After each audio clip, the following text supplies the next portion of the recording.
Here you have another clip of a minister of the Assad regime taken by the rebels. So it's official now. The Assad regime is gone. It's totally done after about 50 years. Now the power in Syria has changed and we are witnessing a new set of rules in the Middle East. Syria no longer is going to be controlled by the Alawites, it's going to be Sunni from now on.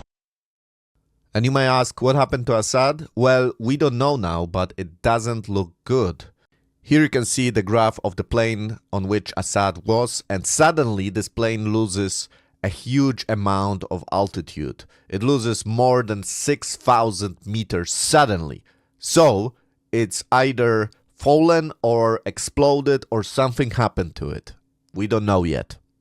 Now, if you look at the direction of this plane, it was going north. So north of Syria in that direction. So that direction is one country, and that's Russia.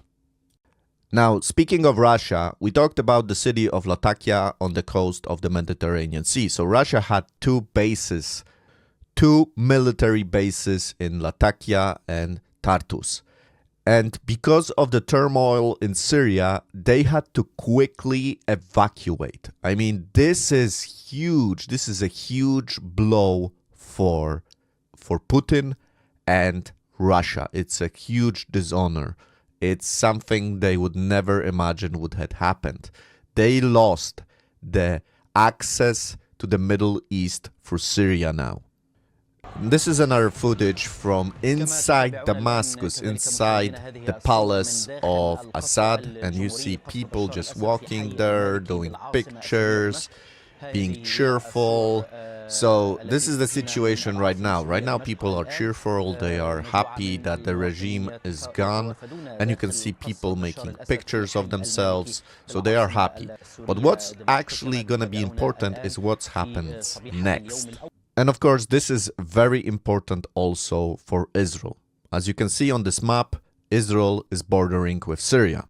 And if we zoom in, we will see that Israel's strategic territory, the Golan Heights, are bordering with Syria. That's why Israel has already deployed a lot of their military to this area, because it is not a secret that the new power is not gonna be friendly to Israel. Here you have the rebels broadcasting from a national television in Syria. And of course, those are the people that will be ruling Syria right now. And if you look at them, they do not look like politicians. They are fighters. And that's why they are more dangerous to Israel than Assad. Of course, Assad was not a nice guy, but he was not a fighter. He was really a puppet of Russia and Iran. He was well educated, eloquent, and definitely not this type of fighter that would fight for his death. That's why he escaped Syria, because he was afraid for his life. He was this man that came from this Alawite minority. He was hated by the majority of the people. He was cruel to his people. He was not afraid to use cruel tactics to destroy opposition, but he was not a fighter. But the people that will be ruling Syria now, they are of a different breed. They are seasoned in fighting for years, fighting with Assad, fighting with the Kurds. They are very, very dangerous for Israel, and they are not afraid to die. This is an opposite to Assad, who didn't really want to get under the skin of Israel too much because he was afraid they will respond by killing him. Now, this victory of the rebels is also a huge blow for Hezbollah and a huge blow for Iran that was supporting Hezbollah in Syria. Now, the country that is very happy is Turkey, because Turkey is the power that was supporting a lot of those rebel groups. And of course, Turkey is still interested in restoring the Ottoman Empire. The question now is Turkey gonna be able to control those groups? They are quite diverse and they are not a monolith. So the question is how Turkey will be able to control them once they get into power. We know that when people go to power, it changes everything.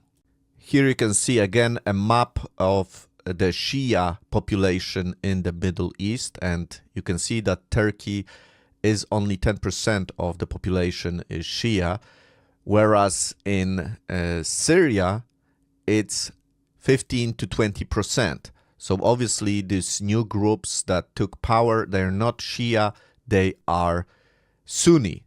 And of course, this is a major blow for Iran. They lost just a huge country over which they had influence through Hezbollah.